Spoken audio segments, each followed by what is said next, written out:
வணக்கம் வளமுளமறியாமல் தங்கராஜ். இன்னைக்கு smart phones, mobile phones இல்லாமல் யாருமே இல்லை. எல்லா ஸ்மார்ட் ஃபோன் அப்கிரேட் ஆகிட்டு இருக்கும்போது பார்த்தீங்கன்னா, எவ்வளோ ஸ்மார்ட் ஃபோன்ஸ் சேல் ஆயிருக்குன்னு பார்க்கும்போது, ஒரு புதிய ரெக்கார்ட் ரீச் ஆயிருக்குன்னு சொல்லிட்டு ஒரு செய்தித்தாள் வந்ததில் உங்களுக்கு இங்கே பப்ளிஷ் பண்ணியிருக்க பாருங்க. எஸ்பெஷலி இந்த தீபாவளி முடிஞ்ச டைம் பார்த்தீங்கன்னா, இந்த லாஸ்ட் குவார்ட்டரில் ஹிஸ்டாரிக் சேல்ஸாக அதிகரிச்சுட்டே போகுது. எல்லா ஸ்மார்ட் ஃபோன்ஸ் அதிகரிக்குது. இதில் ஆப்பிள் ஐஃபோன் இருக்கு இல்லைங்களா, விலை ஜாஸ்தின்னு எதிர்பார்க்கப்படுற அந்த ஃபோன் வந்து கிட்டத்தட்ட 5 மில்லியன் 50 லட்சம் ஃபோன்ஸ் விற்பனை ஆயிருக்குதுங்க. ரைட், ஆச்சரியமாக இருக்கு இல்லைங்களா? ஐடிசிங்கிற அந்த நிறுவனம் என்ன சொல்லுதுன்னு பார்த்தீங்கன்னா, 4.3% வளர்ச்சி போன குவார்ட்டரில் இருந்திருக்குன்னு சொல்லுது. இதில் இந்த ஸ்மார்ட் ஃபோன்ஸில். ஸோ ஸ்மார்ட் ஃபோன்ஸுடைய வளர்ச்சி அதிகமாக இருக்குது. இது கனெக்டட் அந்த மற்ற இண்டஸ்ட்ரீஸும் அதிகரிச்சுட்டு போயிட்டுருக்குது. நீங்கள் அதோட விலைகள்லாம் அதிகரிச்சிருக்குது உங்களுக்கு தெரிஞ்சிருக்கும்.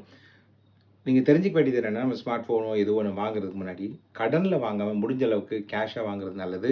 அல்லது உங்களால் கட்டக்கூடிய கெப்பாசிட்டி இருந்தால் மட்டும் வாங்குவது மிக நல்லது. இல்லைன்னா நமக்கு அளவான ஃபோன் வாங்கிக்கிறது நல்லது. இது நிதி சம்பந்தமான ஒரு ஆலோசனை எடுத்துக்கொள்ளுங்கள். நன்றி. வளம் வளமறியாமல்.